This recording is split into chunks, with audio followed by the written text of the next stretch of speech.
Welcome to Sinister Heroes. I'm your host, Dan Iniquitous. Thank you for tuning in. If you're new to the channel, this is a channel about Dungeons and Dragons where we try and take a darker tone with everything we do here. So if you like edgy kind of content, definitely hit that like and subscribe button.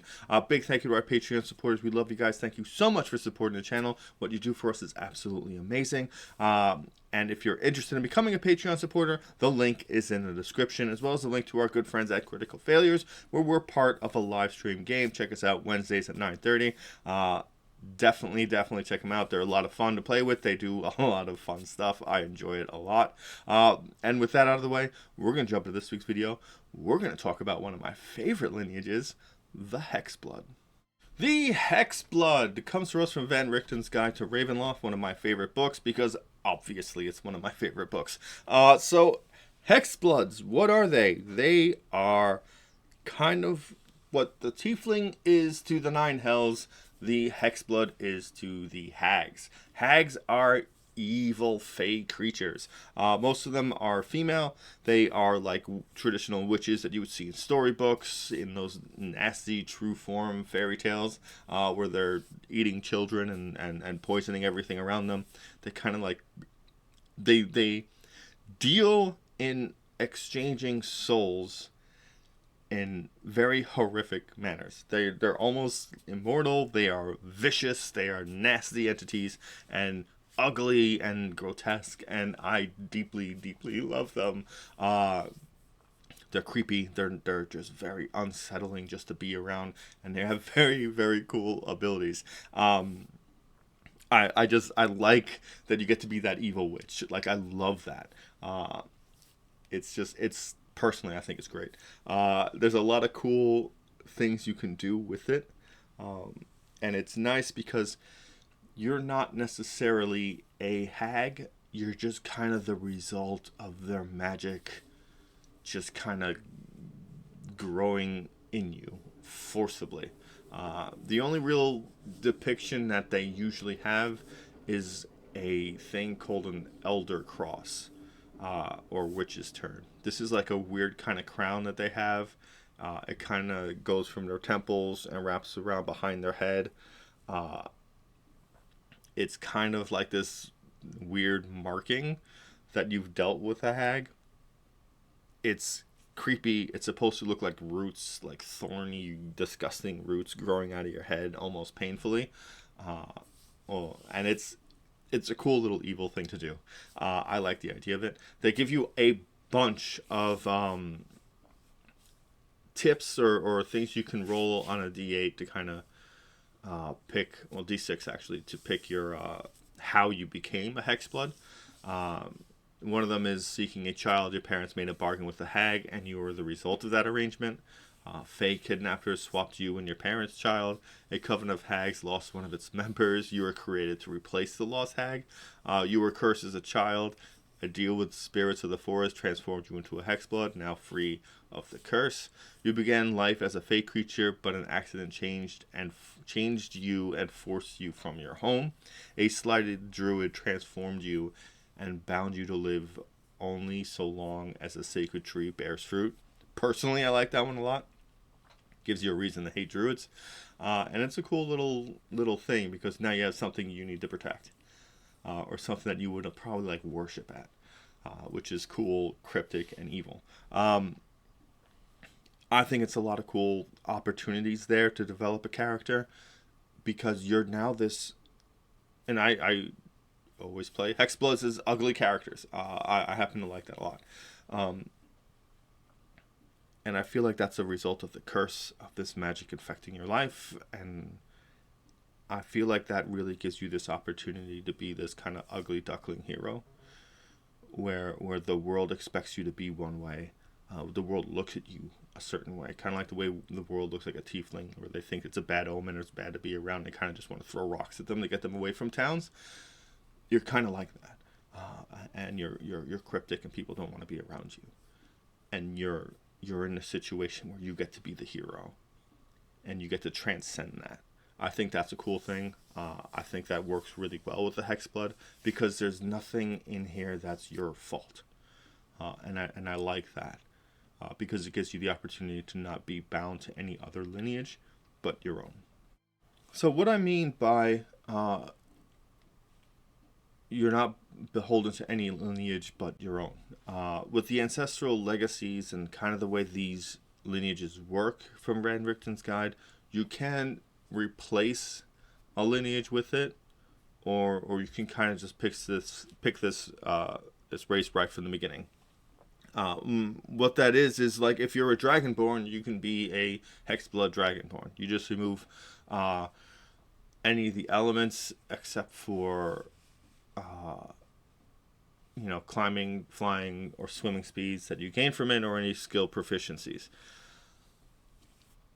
But I always felt like if you were transformed magically, or if you got infected with this evil fey magic, you would be your own thing. You wouldn't be something else that turns into it, or it's kind of like a half creature, like a half orc or something like that.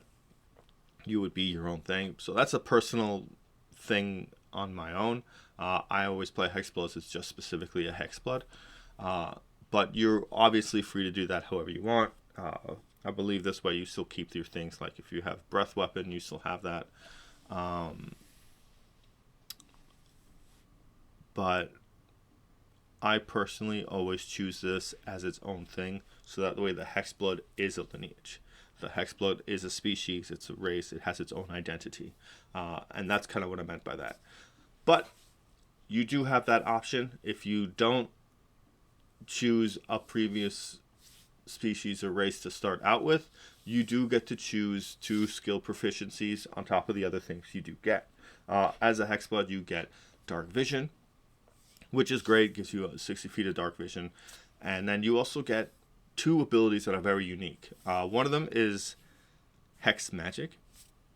You can cast Disguise Self and Hex spells with this trait. Once you cast either of these spells with the trait, you can cast it again until you finish a long rest, but you can use any spell slots you have available to cast these spells. Intelligence, Wisdom, or Charisma is your spellcasting ability for these spells, and you choose them when you pick this lineage. That's great depending on what kind of character you're building. It's a great way to be something like a samurai fighter and have Hex. You can do a lot of strange things with that.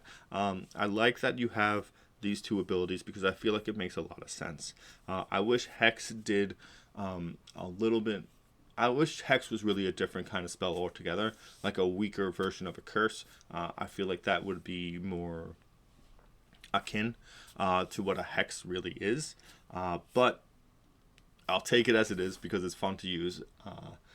That, and I do like Disguise Self because, again, being a Hexblood and the way I envision them, they are hideous creatures. Sometimes they want to be able just to sneak into town and get a room and not be bothered if they need to transverse and go someplace else, you know what I mean? Just to not be like pelted and suffer the indignities of having to be that scary creature that people distrust or blame for anything bad that's happened in the neighboring areas. I think that's a very smart play to have. And I think it works in your benefit to kind of accept that part of your character if you built them similar to the way I do. One of the coolest abilities is the final one. It's called Eerie Token. As a bonus action, you can harmlessly remove a lock of your hair, one of your nails, or one of your teeth. This token is imbued with magic until you finish a long rest. While the token is imbued this way, you can take these actions. As a telepathic message. As an action, you can send a telepathic message to the creature holding or carrying the token as long as you're within 10 miles of it. This message can contain up to 25 words. And you can also use remote viewing. If you're within 10 miles of the token, you can enter a trance as an action. The trance lasts for 1 minute, but it ends early if you dismiss it or are incapacitated. This takes no action. During this trance, you can see and hear from the token as if you were located where it is. While you are using your senses at the token's location, you are blinded and deafened in regard to your own surroundings. When a trance ends, the token is harmlessly destroyed. Once you create a token with this feature, you can't do so again until you finish a long rest, at which point your missing part regrows. So, let's get into how great it is to remove your teeth and give it to your friends. It is just such a hag thing to do. It's so gross just to be like, here, I'm going to give you my tooth, and I want you to put it in your hair right above your head so I can see what you're doing later. It's awesome. It's so great. It's so great for heavy role-playing games and espionage where you're doing things where you might have to send one person in to check something out and you're watching for a code or something. Because keep in mind, you can see and hear from the token. So you can hear in response to what they're saying and then turn it off and then send a telepathic message. So that gives you this ability to really handle the espionage and not waste a bunch of spell slots on message. It's gross, but it's fun. I like the idea of just pulling out a tooth and then taking a nap and then the tooth is back. It's just, it gives you this really, really tangible reason to be disgusting. And that's always fun because it can creep out people and friends. And I love that. I think this subclass is strong. It gives you a couple of cool tricks. Also, what's important to note is that as a Hexblood, you are Fey. You are Fey. You are not a humanoid. I mean, you are like a humanoid, but your creature type is Fey. That does alleviate you from getting hit with certain types of magics. So keep that in mind. It's something for you to be really, really on top of. That's your responsibility, not your DM's. But if you take into consideration what this gives you, it gives you a couple of things that you'll never get anywhere else. It gives you a great way to really deal with screwing with people, because you could forcibly put your tooth in a pocket somewhere and then ruin someone's life by constantly sending them telepathic messages and watching them. It's fun. You can be malicious with that ability. You can use your hex magic on subclasses that do not normally get spellcasting and abilities without having to multiclass to gain them and get an added benefit of being able to do a bunch of stuff. You can really do a lot of damage with a fighter with action surge with hex. You can do a bunch of stuff. You can throw it on a druid that's a moon druid that turns into a bear or something. You can use it to really situate yourself to handle being like a Whisper's Bard, because you can disguise self and you get it for free once a day.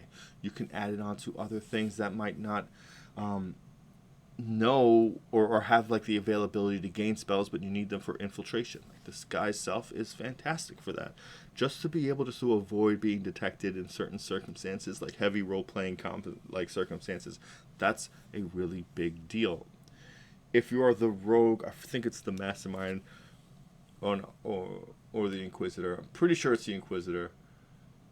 Well, it's probably the mastermind, to be honest. But one of them gives you the ability to mimic another character's voice.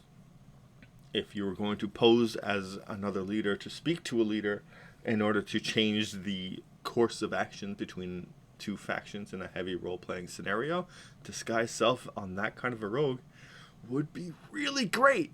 And it would give you the availability to do that. You can come up with tricky combinations that don't necessarily involve a huge amount of multiclassing just for one or two abilities, and it can give you a nice, well-rounded opportunity. And that's what you want. You can multiclass your character into a bunch of stuff. Most of the time you see it being done specifically for damage, but if you were looking to do things to minimize an espionage-based character, Hexblood would be a great way to start that off, because again, you gain these cool little abilities, and you can it's the only form of true surveillance you get.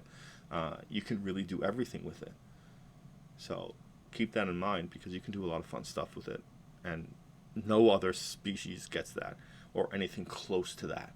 Like, you might be able to send them telepathic message, whatever, but you can't see anything that's not right in front of you, or be able to like be that kind of involved. Like, just put the tooth in somebody's chest pocket and have them go off on a meeting with an important leader, and now you know what the enemy's going to do.